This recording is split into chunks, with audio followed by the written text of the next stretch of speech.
नमस्ते दोस्तों, स्वागत है आपका इस चैनल पर। दोस्तों, हम देख लेते हैं शिक्षण को प्रभावित करने वाले प्रमुख कारक कौन से हैं।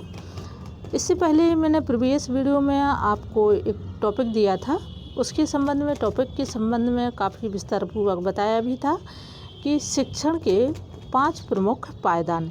जब हम शिक्षण अध्यापन कार्य कराते हैं तो हमें कौन कौन से ऐसे क्रमबद्ध तरीके से स्टेप बाय स्टेप अपने जो शिक्षण कार्य को है वो प्रारंभ करना चाहिए, उसका विस्तारपूर्वक बताया था। दोस्तों, इन जो टॉपिक हैं कहीं ना कहीं इन पैराग्राफ के प्रश्नोत्तर हम अगले वीडियो में देखेंगे। आज हम देख लेते हैं शिक्षण को प्रभावित करने वाले कारक, इसका हम यहाँ विस्तारपूर्वक अध्ययन करेंगे। ये आपकी एनटीए नेट और सेट के लिए तो पेपर 1 के लिए हैं ही, साथ ही जिनका एजुकेशन सब्जेक्ट है और बीएड एमएड के लिए भी ये टॉपिक महत्वपूर्ण है। जो प्रतियोगी परीक्षाएं होती हैं शिक्षक भर्ती की राज्य स्तरीय, उनके लिए ये महत्वपूर्ण टॉपिक है। तो हम देखते हैं क्या है। शिक्षण को प्रभावित करने वाले कारकों को मुख्यतः निम्नलिखित 5 वर्गों में विभाजित किया जाता है। ये 5 वर्ग कौन कौन से हैं? नंबर 1 है व्यक्तिगत कारक, जिसे हम पर्सनल फैक्टर भी कहते हैं। दूसरा है बौद्धिक कारक, तीसरा है मनोवैज्ञानिक कारक, चौथा है सामाजिक कारक और 5वां है वातावरण। अब हम इनका विस्तार देखते हैं कि इनका विस्तार क्या दिया हुआ है। तो नंबर 1 है व्यक्तिगत कारक। व्यक्तिगत कारक में क्या बताया गया है? शिक्षण ऐसी प्रक्रिया है जिसमें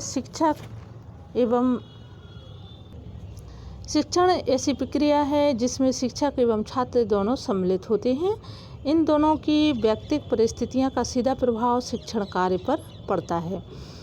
यदि दोनों में से कोई एक भी व्यक्तिगत रूप से शिक्षण के लिए तैयार नहीं है तो शिक्षण प्रक्रिया पूर्ण नहीं हो सकती।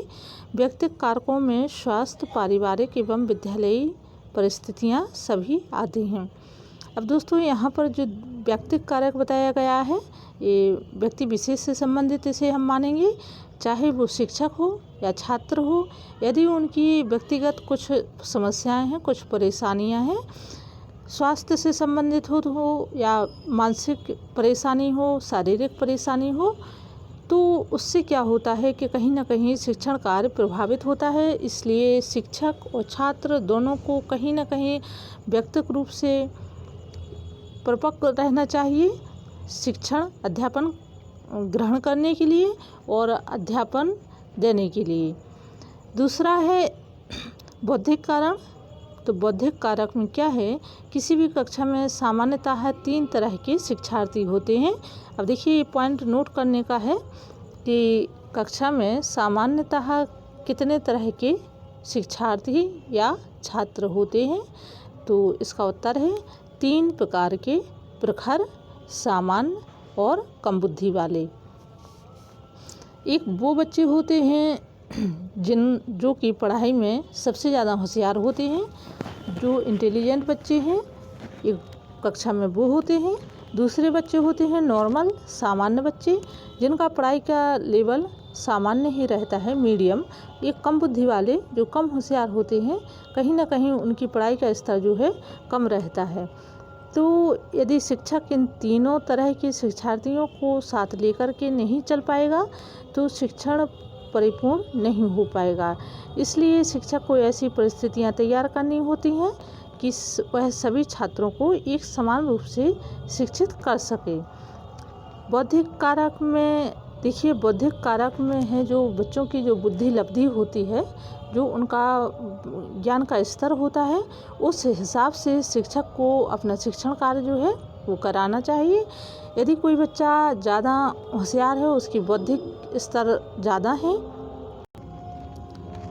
जब बच्चों का बौद्धिक स्तर अच्छा होगा, उनका मानसिक स्तर ज्ञान जो है अधिक होगा, तो वो शिक्षा कक्षा में जो भी टीचर पढ़ाएगा तो जल्दी से जल्दी समझ पाएगा। और जो सामान्य बच्चे हैं वो थोड़ा देर में समझ पाएंगे। कम बुद्धि के बच्चे हों, उन्हें एक बार में समझ में नहीं आएगा।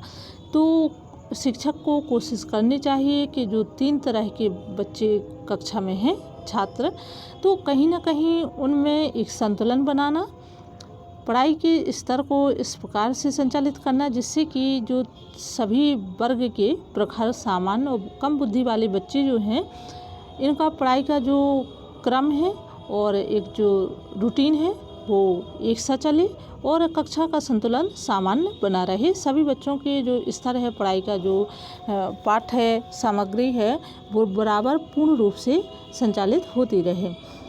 तो यदि बौद्धिक कारक प्रभावित करते हैं तो शिक्षक का ही इसमें योगदान होता है कि वो अपनी कक्षा में सभी प्रकार के बच्चों में संतुलन बना करके और इस प्रकार से शिक्षण कार्य करवाए जिससे कि उनकी समझ की क्षमता बराबर बनी रहे। तीसरा है मनोवैज्ञानिक कारक। तो मनोवैज्ञानिक कारक में हम देख लेते हैं। मनोवैज्ञानिक कारकों में शिक्षक एवं छात्र दोनों की मानसिक स्थिति शामिल है। दोनों में से किसी के मन में किसी अन्य के प्रति दुराव या पक्षपात की भावना नहीं होनी चाहिए। पक्षपात या दुराव की भावना शिक्षण प्रक्रिया पर प्रतिकूल प्रभाव डालती है। दोस्तों, यहाँ पर ये बताया गया है कि जो मनोवैज्ञानिक कारक हैं, कहीं ना कहीं जो मानसिक स्थिति है, यानी कि हमारे जो हमारे मन के जो भाव हैं, विचार हैं, हम जैसा सोचते हैं, तो उसमें शिक्षक को कभी भी भेदभाव की नीति नहीं अपनानी चाहिए। किसी के साथ अच्छा व्यवहार, किसी के साथ गलत व्यवहार या पक्षपात वाला कि कोई गलत कर रहा तो फिर भी उसको सही ठहराना, कहीं ना कहीं ये जो नीतियां हैं वो शिक्षक को नहीं अपनानी चाहिए। इससे क्या होता है कि छात्रों के बीच में ही और कक्षा में असंतुलन पैदा होता है और शिक्षण प्रक्रिया पूर्ण रूप से संचालित नहीं हो पाती है और इस पर कहीं ना कहीं शिक्षण प्रक्रिया पर ही गलत प्रभाव, इसका प्रतिकूल प्रभाव पड़ता है।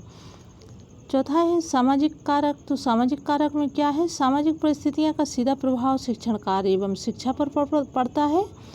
जैसी सामाजिक परिस्थितियां होंगी, छात्र वैसी ही उम्मीद शिक्षक से करते हैं। उदाहरण स्वरूप गुजरात एवं महाराष्ट्र जैसे राज्यों में विज्ञान की अपेक्षा वाणिज्य की तरफ छात्रों का झुकाव रहता है।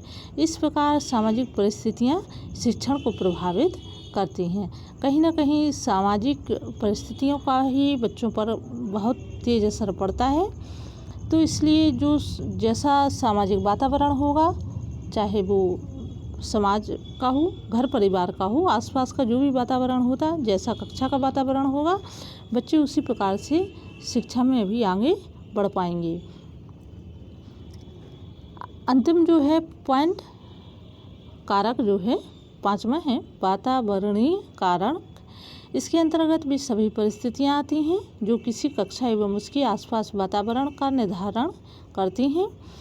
यदि किसी कक्षा के पास व्यस्त सड़क है या विमानपत्तन है तो वहाँ से आने वाला जो शोर है कक्षा को सीधे प्रभावित करता है। गर्मी का मौसम हो और कक्षा में पंखा या अन्य सुविधाएं ना हो तो भी शिक्षण कार्य प्रभावित होता है। इसके साथ ही कक्षा एवं विद्यालय तथा विश्वविद्यालय का वातावरण भी शिक्षण कार्य को प्रभावित करता है। तो दोस्तों, ये 5 जो पॉइंट हैं, 5 कारक हैं शिक्षण को प्रभावित करने वाले, ये आपके लिए अत्यंत महत्वपूर्ण है। सभी प्रतियोगी परीक्षाओं के लिए है और विशेष रूप से एजुकेशन, बीएड, एमएड और शिक्षक भर्ती के लिए तो ये मोस्ट इम्पोर्टेंट है ही। नेट के लिए भी ये इसमें दिया गया है सिलेबस में, नेट के सिलेबस में। इसके प्रश्न हम बाद में देखेंगे। तो वातावरण कारण में हमने देख लिया है कि किस प्रकार से वातावरण का जो असर है बच्चों पर काफ़ी अधिक पड़ता है। अब हम इसके प्रश्न आपको नेक्स्ट वीडियो में देंगे। दोस्तों, प्रश्न जो टॉपिक है आपको कैसा लगा कमेंट में लिखिए और यदि आप नए हैं तो लाइक शेयर सब्सक्राइब जरूर करिए। आपकी वीडियो में आपके लिए काम की ही चीज़ें मिलेंगी। जितने भी मैं टॉपिक दूंगी, जितनी भी आपको सामग्री दूंगी, आपके लिए बहुत ही हेल्पफुल होगी। तो और भी दिन पे दिन मैं आपको बेस्ट से बेस्ट जो है वीडियो दूंगी। आज के लिए इतना ही, फिर मिलते हैं अगले वीडियो में। तब तक के लिए नमस्कार।